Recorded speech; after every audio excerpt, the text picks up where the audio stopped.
Hello everyone and welcome to another episode of the ROKER RAPPORT podcast in association with the Sunderland Community Soup Kitchen, and you join us finally after Sunderland managed to pick up 3 points after a little spell of defeats in League One. Thankfully we managed to get the job done against Ipswich 2-0 at Stadium of Light, and joining us to discuss that game is Phil West, who was also there. How are you doing, mate? I was indeed, Gav. Yeah, not too bad. Finally, we got the 3 points on the board. It was great to be back at the stadium as well, so all good. Yeah, and also joined by Martin, who wasn't there because it would take a long time. How are you doing, Martin? A 16,000 kilometre each way trip is probably a little bit too much, especially when you have to apply to even bloody leave the country at the moment. But no, I am excellent. Thank you very much. Yes, it's amazing what 3 points does. Well, was it a performance that was worthy of such a long journey, would you say, or not? It was a result that was probably worthy of it, yeah. Yeah, it wasn't great, Phil, but we got the job done. I think the scoreline, as Paul Cook said after the game, was probably a little bit flattering for Sunderland, but I think ultimately we did work hard. We worked hard. We got the job done. Like I say, in the end, I wouldn't say our quality showed, because it definitely didn't. I mean, it was a couple of errors, one by a referee, one by a goalkeeper, that led to the goals, but you know, I think we worked hard enough for the win, didn't we? Absolutely. I think it was a victory that was built more on kind of those traditional qualities, you know, graft, endeavour, desire. As you said, we didn't really show much quality in terms of our, you know, passing or incisive attacking play. I think we probably played about 20 minutes of really decent football in the whole match, but at the end of the day, you know, we had to grind that victory out, and I think it was a good... It just showed to me that these players, you know, they're still playing for Lee Johnson. He hasn't lost them, no matter what people might have suggested after recent games, and that they are still determined to get promoted with this football club. So, yeah, it wasn't the prettiest game I've seen, and I don't think it's the prettiest game we will see this season. But at the end of the day, coming out on the right side of the scoreboard was the most important thing, and in that respect, it was job done. Yeah, Martin, just from your perspective then, how did you feel about the overall sort of way the game panned out? Lee Johnson talked after the game in the interviews I heard just about how the lads were a little bit nervous, I would say, sort of going into the game, obviously, because they've been in such bad form, which was to be expected. But in the end, like I say, got the job done right. Well, we did, and you know, we had the 3 league defeats, but we also had the two games at home in the cup, didn't we? In the FA Cup and the Papa John's Cup, which Lee Johnson would have been hoping that the squad got a confidence boost from those 2 games, but it was probably the reverse, wasn't it? So it would be no surprise that the lads were feeling a bit nervous going into the game yesterday. It's a big game, big crowd there. And, you know, there's been so much talk, and the players are human. They're going to be reading Twitter, they're going to be reading things online. You know, they're all going to pick up on the fact that, you know, people are not necessarily happy about the current performances. But the game panned out in sort of a way I was expecting, in terms of, like, we gave Ipswich a lot of possession, didn't we? We let them have the ball, and the possession stats sort of show that. And in the first 30 minutes, I must admit, I was kind of fearing the worst, because they looked slick. They were knocking it around. They had some players, especially the 2 wide lads, who looked as if they could really cause us some danger. But once we switched formation from the 4-4-2 that we kind of started with, we grew into the game a little bit.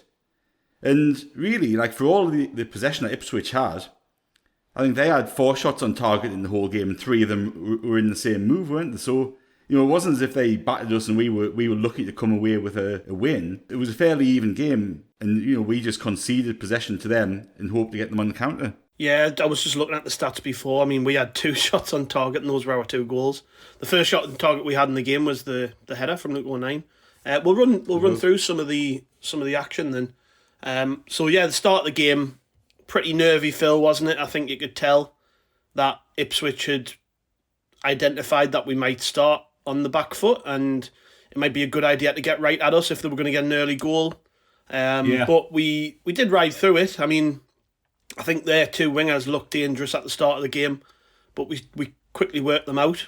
2 good players, I think, but our full-backs did quite well. I think it was Aluko on the far side as I was sitting in the early knock-ins of the first half. Looked really, really good. He was getting in behind. He was really kind of driving forward. What struck me, particularly early doors, was just how we looked a little bit nervous on the ball. Whenever the defenders were getting on the ball, that none of the midfielders were really kind of coming to try and receive the ball and make passes through the midfield. So that was obvious in the early knock-ins, but I think that was to be expected. I think there was always going to be a little bit of nervousness there. But yeah, like as Martin said, I think Ipswich, especially in the early half of the early parts of the first half, looked quite positive. You could see that they were trying to take advantage of our fragile nerves. But as you said, Gav, we did ride that out, and I think we looked fairly resolute. I didn't think we were being ripped apart. I thought we were a little bit open at times, but there was nothing particularly harum-scarum. And I just felt that it panned out roughly as I thought it would. I thought Ipswich would come and put some pressure on us early. If we could navigate our way through that, then we would try and clamber back into the game, and I think that's exactly what happened. So yeah, it was a positive start for them. But once we kind of settled in a little bit more, especially once we got the ball on the deck and started knocking it about with a bit of zip, we started to look much more comfortable. Absolutely. Yeah, there was a lot of 1-2s, Martin, between Ross Stewart and Broadhead, and one of them moves on the counter nearly resulted in a penalty, didn't it? The one where I think it was Janoi Donancian, I hope I've pronounced that right. He cut across. He cut across Ross Stewart, and I think it was a little bit of a shoulder barge coming together, and the ref wasn't having it. I mean, we'll get onto the ref in a bit, but do you think that was a penalty or not? Because there was a lot of people who thought it was, a lot of people thought it wasn't. I think if you've got a half-competent ref, if that's outside the box, it's a clear free kick, and you get it every day of the week. And yeah. I must admit, I thought it was a pen, and I think it would have been a soft pen, but like Stewart's checked back on. Well, given the one he gave at the end of the game, well, you would, you know what I mean. Well, given the one he did give later on, the one he didn't give a little bit after this one, he was all over the place, wasn't he? But the defender's got his arms out. Stewart's checked back, and if the defender's not trying to hold him back or stop him or get in his way, why has he got his arms out there? So like Stewart goes over easily, and that's probably why he didn't get it. But to my mind, Stewart's got no benefit in going down there unless he is fouled, because he's working his angle onto his right foot for a shot, isn't he? So it would have been the soft one, but I think that's a definite pen. I know we've had a chat about it, and some of the lads think it's definitely not. I think it's one of those you might get 7 times out of 10. Mm. And then not long after that, Phil, was probably I would say the most important moment of the game from Sunderland's perspective, when Thorben Hoffman made 3 saves off the belt. I know the last one was straight at him, but the first 2 for me were great saves, reaction saves, and the game would have been a lot more. Well, I don't think we would have won personally if we had conceded in that moment, because we just didn't have a feeling of a team who would get back into the game. So had we gone 1-0 down there, it could have been a very different scoreline. So you would have to say that the goalkeepers probably contributed more than anybody else at that moment. I would definitely agree with that. Yeah, I agree with that. And it's interesting about Thorben Hoffman because, there was a lot, he was in for a lot of criticism during the hammerings off Rotherham and Sheffield Wednesday. And my take on Hoffman is that his fundamentals as a goalkeeper, his shot stop and his reflexes, his athleticism, are all really, really good. Where he's not quite at it yet is communication with his defenders, which I think will come with time. So I don't think that's a particularly big worry. But you're absolutely right that the reflexes he showed for the I'm going to call it a 2.5 save, because as you correctly said, the last one was kind of straight at him. But the first 2 were really, really good. He parried them, and he was sharp and he was alert as well. So I think Hoffman had quite a good game yesterday. He wasn't being peppered from all angles by Ipswich. It wasn't as if he was diving left, right, and centre, and he was having to fend off shots from all angles. He was ready when called upon, and I think that was the kind of game that he needed yesterday. I think he would have been a bit nervous at times as well, but I think when called upon, he was there in the right place. So that to me was a real confidence builder for Hoffman yesterday. Yeah, especially given how many goals he's conceded recently. I think everybody needed the clean sheet, didn't they? Yeah. Then as the half advanced, Johnson, he shuffled it up a little bit. He moved people around. Broadhead went out on the wing. Embleton went into the 10 role. And I think that change in shape, like you touched on earlier, Martin, helped us. And probably the best moment of the half from an attacking perspective for us was when Luke O'Nien bombed down the left wing, put a great ball into a dangerous position. And Ross Stewart, you can see him, he's always going to connect with it. And he just fluffed it, didn't he? It was really unlucky. I think had he scored that, we'd have been buzzing, because the ball from O'Nien was fantastic, especially with his left foot, wasn't it, Martin? It was a nice move, considering there wasn't a great lot of quality from us in the first half. It was a cracking move, and that is such a good chance. Like, brilliant work from O'Nien to get that cross in. Stewart's an inch away from wellying that in, isn't he? But like Phil made the point earlier, and completely agree. Like in the opening stages, we were having to go long because we didn't have the spare man in midfield to drop back and pick the ball up. So we were going from back to front pretty quickly, and it didn't work. And as you say, Johnson changed it, and we pulled Embleton into the middle. Gooch swapped sides, didn't he? And Broadhead came back into the sort of wide midfield area, and we looked an awful lot better. The unfortunate thing is, if we do that, we're sacrificing Broadhead, because him and Ross Stewart are actually combining nicely up front. And I think Broadhead up front with Stewart is going to be pretty important over the next few weeks. So I was disappointed in that respect to see Broadhead come back, but it actually worked really, really effectively, I think. Yeah. Then after the break, Phil, Lee Johnson, we came back out pretty much the same. So did Ipswich, to be fair. I think there was very little quality in that first sort of 15 minutes of the second half from either team. It was poor. But you've got to credit Lee Johnson because he made some attacking changes, which I think changed the game. I mean, he brought on McGeady, Pritchard and Diaku all at different stages. McGeady, I think, had a big impact in play as he played a couple of really good passes into dangerous positions. Pritchard, and we'll come on to this, Pritchard was the man who delivered the ball for the first goal. And I think Diaku, he probably made more of an impact in terms of stretching Ipswich when they were tired, like moving around the front line and just running at them and buying us time up the pitch and stuff. So you have to credit Lee Johnson, really, don't you? Because he took off Corey Evans, who, for me, that's the worst I've seen him play. But he took off a defensive midfield player for an attacking midfield player to try and win the game, and ultimately it paid off, didn't it? Well, he's been criticised, hasn't he, for either botching the timing of his substitutions or, getting the kind of feel of his substitutions wrong. And I remember when the team sheet came out yesterday, I remember thinking this is a bit of a gambler's choice, really, the formation and the team selection he'd gone with. But having McGeady on the bench, for example, is, I think, a really shrewd piece of management, because, as I said this weeks ago, if you're the opposition and you see a fresh Aidan McGeady warming up with 65 minutes on the clock, you're going to be aware that this is a man who's coming on who can provide something for his team. Yeah. And he did. He came on. He looked pin sharp. He looked really, really fresh. He looked really, really sprightly.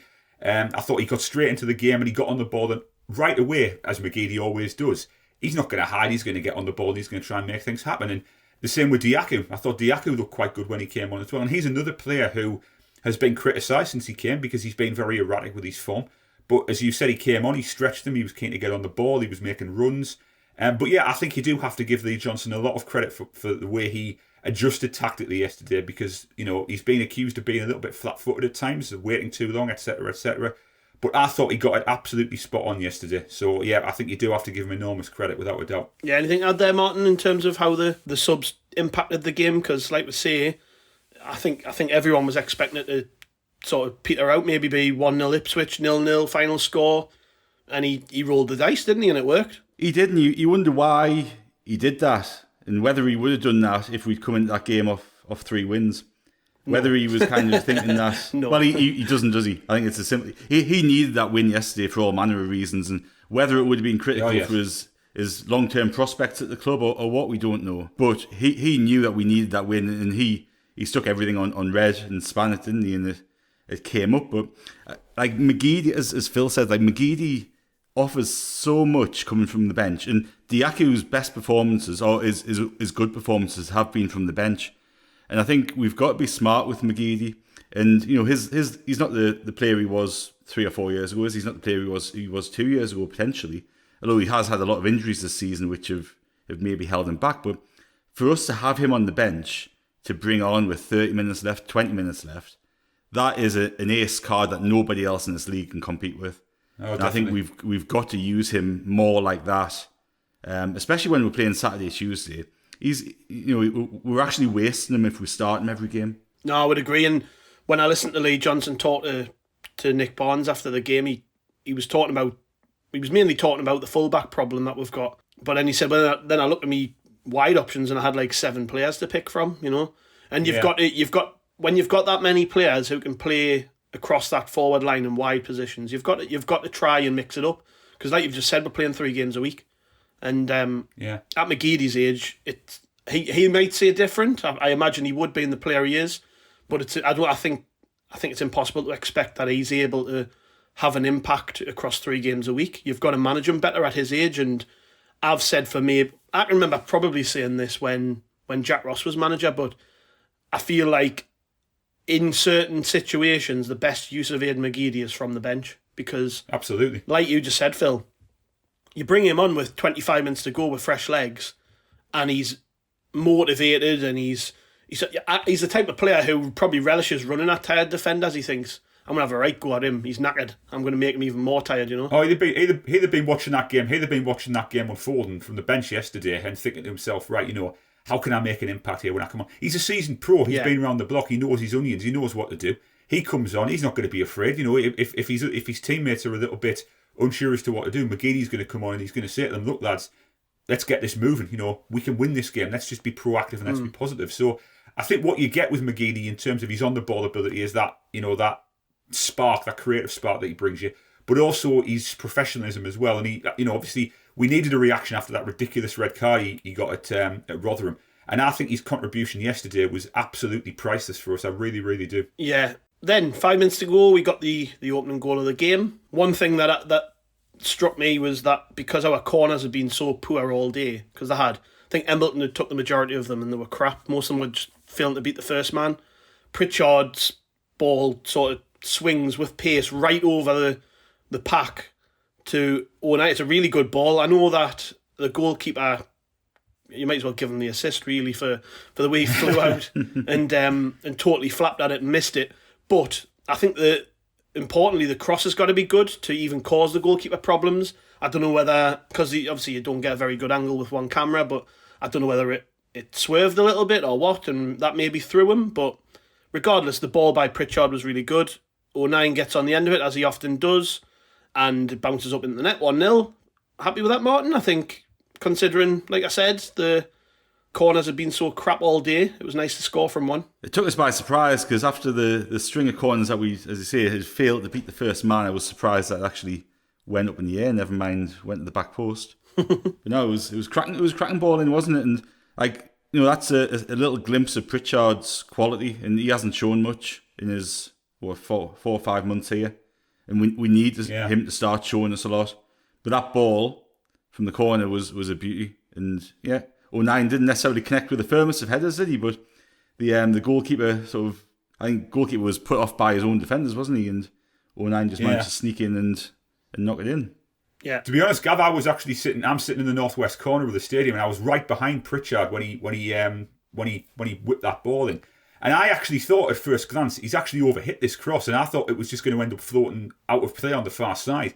And then when O'Neill connected with it, it seemed to take an age for the ball. Did I? I was on the other side. I was in the southwest corner, and it was like a delayed reaction. It was as if time stood still, you know. And I thought to myself, have they called for a foul on the goalkeeper? Is there an offside or something? And then I saw him sprinting away to the corner, and I'm thinking, the goal's been given. It was a bizarre goal to watch, and even on the replays, I don't know whether it came off his head, his thigh, or wherever, but they all count, don't they? So it was a crucial goal for us. And then to wrap it up, we got a penalty. Again, the inconsistent referee, Martin, gives a... I mean, he's the only bloke in the stadium who thought that was a penalty. Not one of the players appealed for it.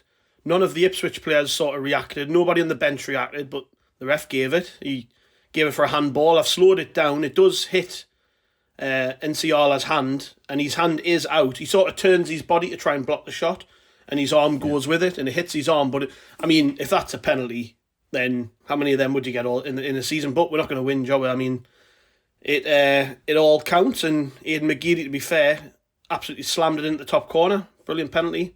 But I presume you're along the same lines as me. That wasn't a penalty, was it? I was shouting at the referee, and I was calling him all sorts because I thought he'd given a goal kick. I saw him pointing, and I thought, he's kidding. He really thought he'd given a goal kick. I didn't see a pen at all. But like whether at half time somebody's had a word with him about the one where Stewart gets pulled down in the box. He got absolutely rugby tackled at the far post, and that is as clear a penalty as you'll ever see.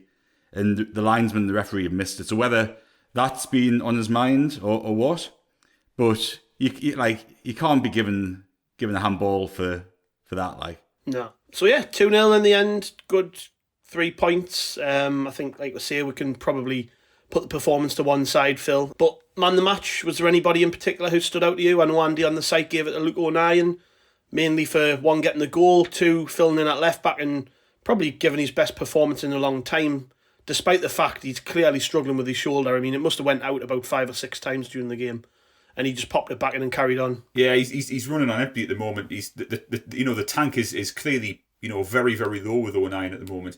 I would probably have given it to him. I thought he had a good game. I don't think any of our players were exceptional, but I thought he did a very good job. But yeah, I think that, to be honest, I was in the camp of O'Nien needs to be taken out of the firing line a little bit here and maybe given the chance to get that shoulder sorted out, bit of recovery time, get himself fully fit again. But obviously Lee Johnson decided to stick with him yesterday again, showing a bit of loyalty. I think the problem is, Phil, is that he can't afford to now. We've got no fullbacks, and this is the problem. Shoulder surgery takes 3 months, at least, to recover. So I think we're probably looking at Luke O'Nien playing with a dislocated shoulder for the rest of the season. Yeah, now. I mean, to a certain extent, Lee Johnson's been boxed into a corner, hasn't he, with the crisis, the injury crisis at fullback. Obviously, with Sirkin being out and Huggins not yet on the comeback trail. It's just one of those things, Gav, isn't it? I think people, a lot of people were saying that we're back to the no senior fullbacks on the books type of thing again last night. But we are just going to have to get through it as best we can, and injuries are going to strike us at some point this season. And I don't think we'll end up in a situation where we're kind of patching the defence together again as we did last season. With basically played 3 players out of position almost. But yeah, I think O'Nien will do a job there. I know there's been a lot of debate about whether he's a fullback or whether he's a midfielder. Personally, you give him a run at fullback, I think he'll do a good job. I don't think he'll let you down. But yeah, I think that this is where Lee Johnson really needs to rely on the adaptability of someone like O'Nien, and he won't give up. He's not gonna throw a sit note in there and cry off. He'll keep on going right until the very end. So I think that's admirable, to be honest with you, having a player who's prepared to put himself on the line like that for the good of the team. Yeah, we'll quickly touch on the fullback thing then. So it came out after the game, Martin, that Dennis Sirkin's out till January, which means we now have no fullbacks until January. So there was talk of potentially looking at the free agent market, but I don't think there's anybody out there really, is there, who we could bring in and throw straight into the mixer. I mean, how long does it take to get a player up to speed, especially one who hasn't been playing or training? It's a funny one. So, what would you do? Because he also talked about this is what I heard in the BBC Newcastle interview, but he talked about maybe switching to a 3-5-2, but he said, but then, it takes a bit of time to get used to how you press, because you press differently, and we need 3 or 4 weeks to work on that, like we don't have. So what does he do? Because, we don't have many options, do we? It's going to be a tough one for him to figure out. And even yesterday with O'Nien playing fullback, a lot of the time Callum Doyle was coming over to take throw-ins because O'Nien couldn't take a throw-in. Yeah. So it causes a bit of a problem, doesn't it? You have potentially got Callum Doyle who could play fullback. I don't know if he ever has done before, but he's obviously naturally left-footed and he's composed on the ball and he brings the ball out, and I think he would do a good job there. Flanagan's played left-back a lot in his career. But I suspect that what we'll see for the short term is O'Nien doing the job there and having to fill in there.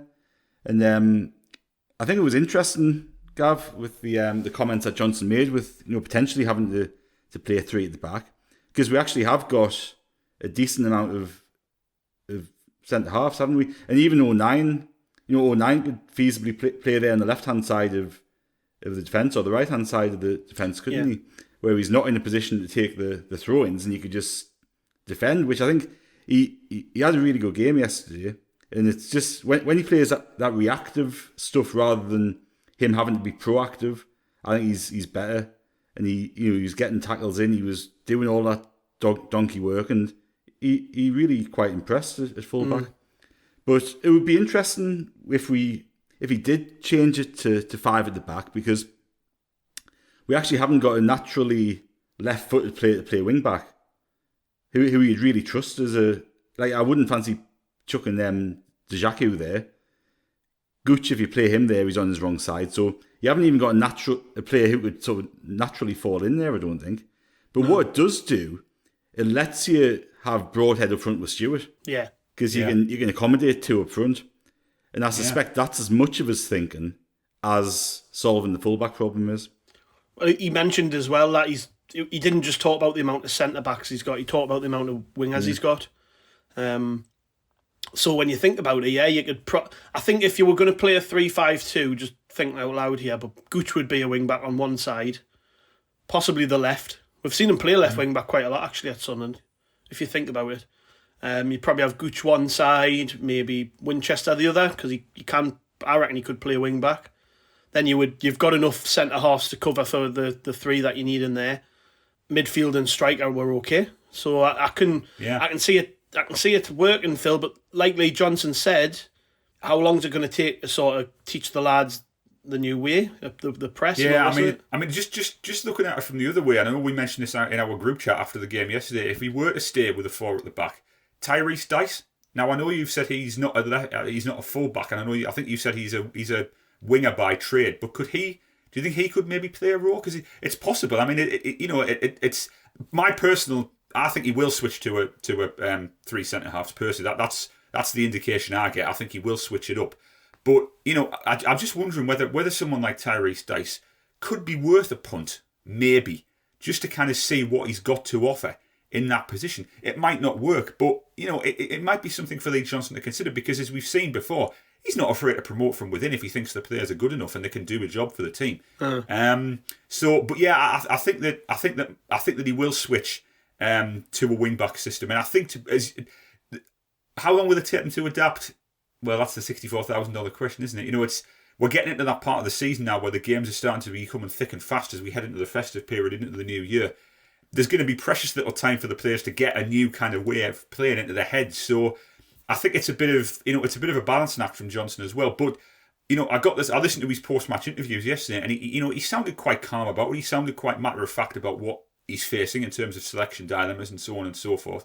So I'd like to think he's got a plan going forward. So I'm not desperately worried about it yet. It's not ideal, but I think we can cope with it. It's only a season ago that we were actually playing that system, and there's still a number of those players who were there. Exactly, So it's not going to be something that's a completely new thing, a complete role reversal in terms of what they've been doing. And we're not coming off the back of a whole string of months of playing one formation where we've been excellent every week. We've chopped and changed. We saw yesterday change the formation.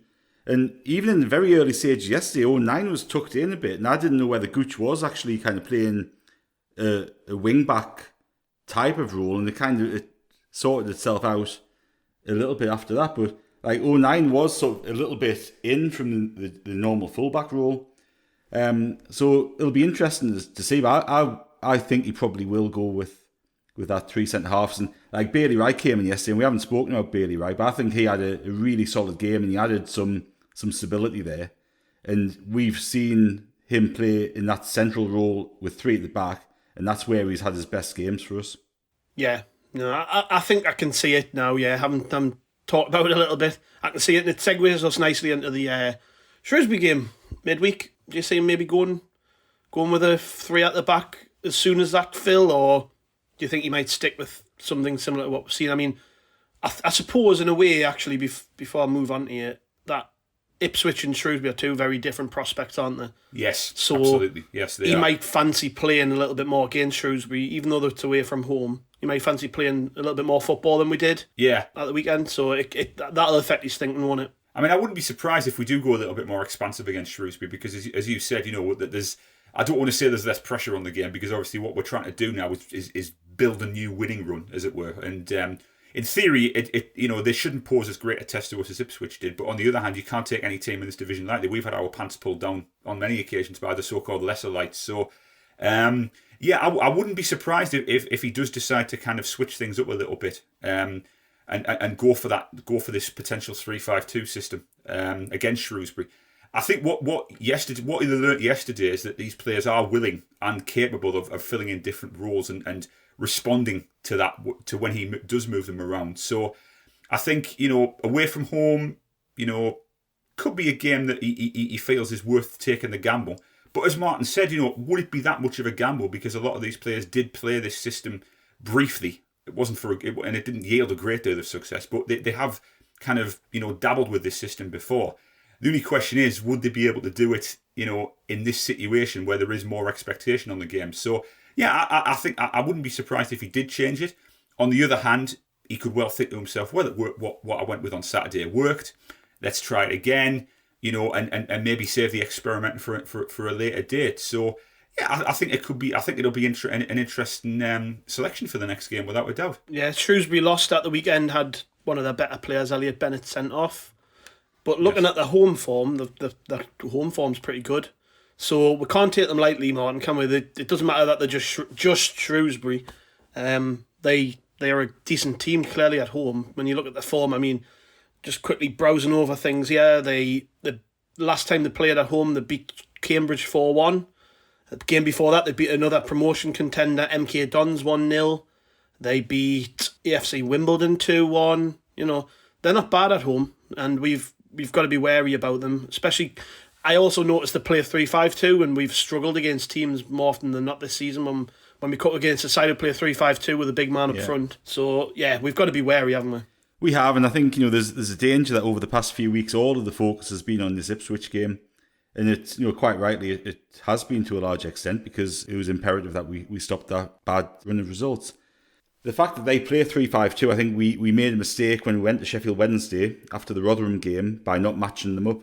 So I'd actually be really surprised if Johnson didn't match them up for formation. And, even if we're looking at the game on Saturday and looking ahead to Tuesday, like Phil said, Johnson might think, well, that worked, let's not change it. I actually don't think it did work. The formation that we set the match out with, that didn't work. He changed it after 25 minutes. If he picked that formation from the start, he probably doesn't pick those 11 players. He probably makes another one or two changes. No. So I'd be really surprised to see an unchanged side. And I think, we've just got to go there. We've slipped up on these games so many times before where we go, right, we've got over the larger hurdle. We've got this nice, easy one now, and it comes back to bite us on the arse, doesn't it? So we've got to treat this, I'm sure we will do, but we've got to treat this as important as the game on Saturday, because if we can get the 3 points on Tuesday, we're back registering over 2 points per game, which is the benchmark for promotion. Yeah. And, for all of the negative press and all of the talk over the past few weeks about Johnson should be sacked because we're doing this, that and the other, if we win on Tuesday night, we're getting over that 2 points per game, and we need to just do that over the course of 46 games. And, if we can get 17 games on Tuesday with that ticking over, that's a good start to the season. I tell you what, if all of us had been offered that in August, you come into the end of November, getting over 2 points per game, you're going, shit, yeah, I'll take that because that'll set us up nicely for the rest of the season. So, big game, and let's hope we can get those 3 points. Are you confident in the 3 points, Phil? I am, and I think what Martin just touched on there is, is very important, is that mentally we kind of don't switch off now. There were some people talking, yesterday as if Ipswich were rolling into town and it was prime Barcelona. I actually didn't think there was a great gulf between the teams, actually, as it happens. But it's absolutely imperative now that we kind of reset, we refocus, we think to ourselves, right, one game, this has to be the start of a winning run. We can't let things slip again. We can't go win, loss or draw and then win again. We've got to be kind of being consistent now. But when I think back to what happened when we restarted after the previous international break, after we got hammered off, I think it was Portsmouth, I think the first league game back was the Gillingham game where we had to grind it out when that was a pretty tricky match. And then I think afterwards we went to Crewe and we really turned it on and we absolutely demolished them. So I think this, if we're on our game on Tuesday, I think we could really play some good football and maybe the scoreline will be quite comprehensive in our favour. On the other hand, if we're a little bit slack and if we tell ourselves that, well, we've beat Ipswich, we'll just roll over Shrewsbury, that's where we're running the risk of coming unstuck. So mentally, we've got to be absolutely bang at it on Tuesday night, without a doubt. Yeah, quietly confidence, the overarching theme then. Yeah, well, cheers lads, thanks for joining us. We'll be back, I think, with a reaction pod after the Shrewsbury game, so be sure to join us. ROKERRAPPORT.com, as always, will be updated each and every day through the week with fan-written articles, all that good stuff, historical stuff if you're into that. It's the only place to head, so head to ROKERRAPPORT.com. And we'll catch you next time. Cheers.